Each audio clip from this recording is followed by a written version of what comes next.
Metro Plus, a service of Metro Broadcast. Now the news with Jeanette Gaius.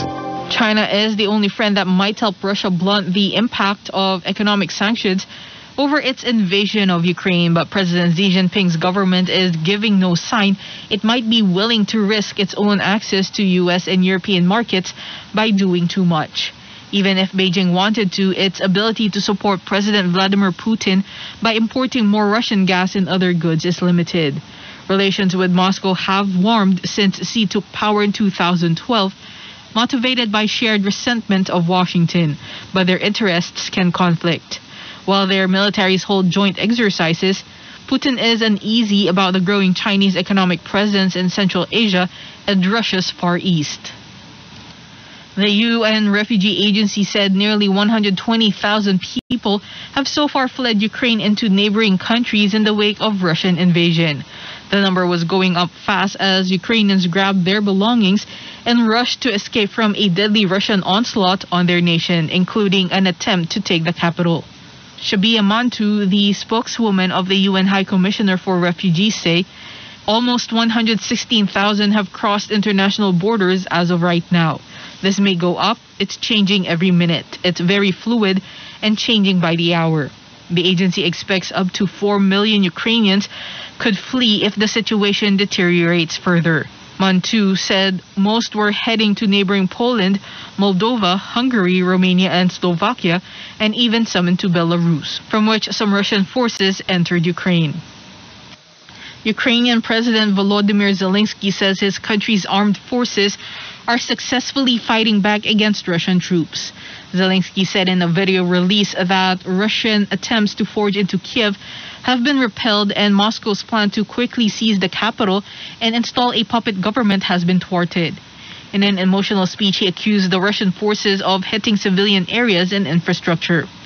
Zelensky pushed for Ukraine's urgent accession to the European Union, saying he discussed the issue with the EU leaders. He also urged cutting Russia from the SWIFT international electronic back payment system, noting that Germany and Hungary should show courage and agree to the move.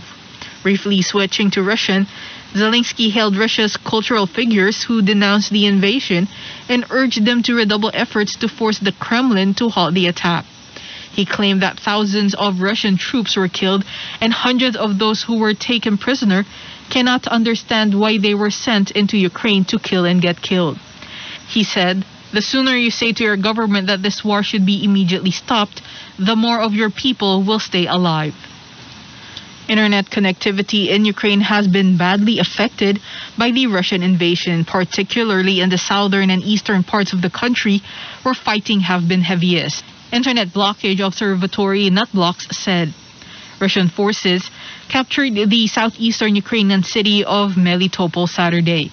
Russia's Interfax news agency reported as Moscow launched coordinated cruise missile and artillery strikes on several cities, including the capital Kiev. NetBlocks said connectivity to Gigatrans, Ukraine's main internet provider, dropped to below 20% of normal levels before returning to higher levels in the early hours of Friday morning. The director of NetBlocks said disruptions to Ukraine's telecommunications network could affect civilian defense groups that have been mobilizing to defend their cities. Searchers in Indonesia continued to dig in the rubble of collapsed buildings and mud from landslides for more victims. A day after a strong earthquake shook Sumatra Island, killing 8 people, injuring 86 and leaving thousands displaced. The National Disaster Mitigation Agency said at least 5 people were killed in Pasaman district and 3 people died in the neighboring district of West Pasaman. Rescuers were still searching for 6 villagers believed to be buried under tons of mud that tumbled down from the surrounding hills triggered by the quake.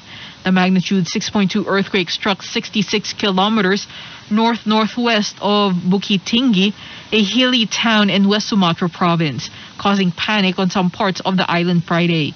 It was centered about 12 kilometers below the Earth's surface, and people in neighboring Malaysia and Singapore also felt the tremors. Metro Plus, Hong Kong's weather. It will be fine. Cool in the morning with a minimum temperature of about 15 degrees in the urban areas and a few degrees lower in the new territories. Dry during the day. The maximum temperature will be around 21 degrees. Relatively low visibility over some areas. Light winds becoming moderate easterlies.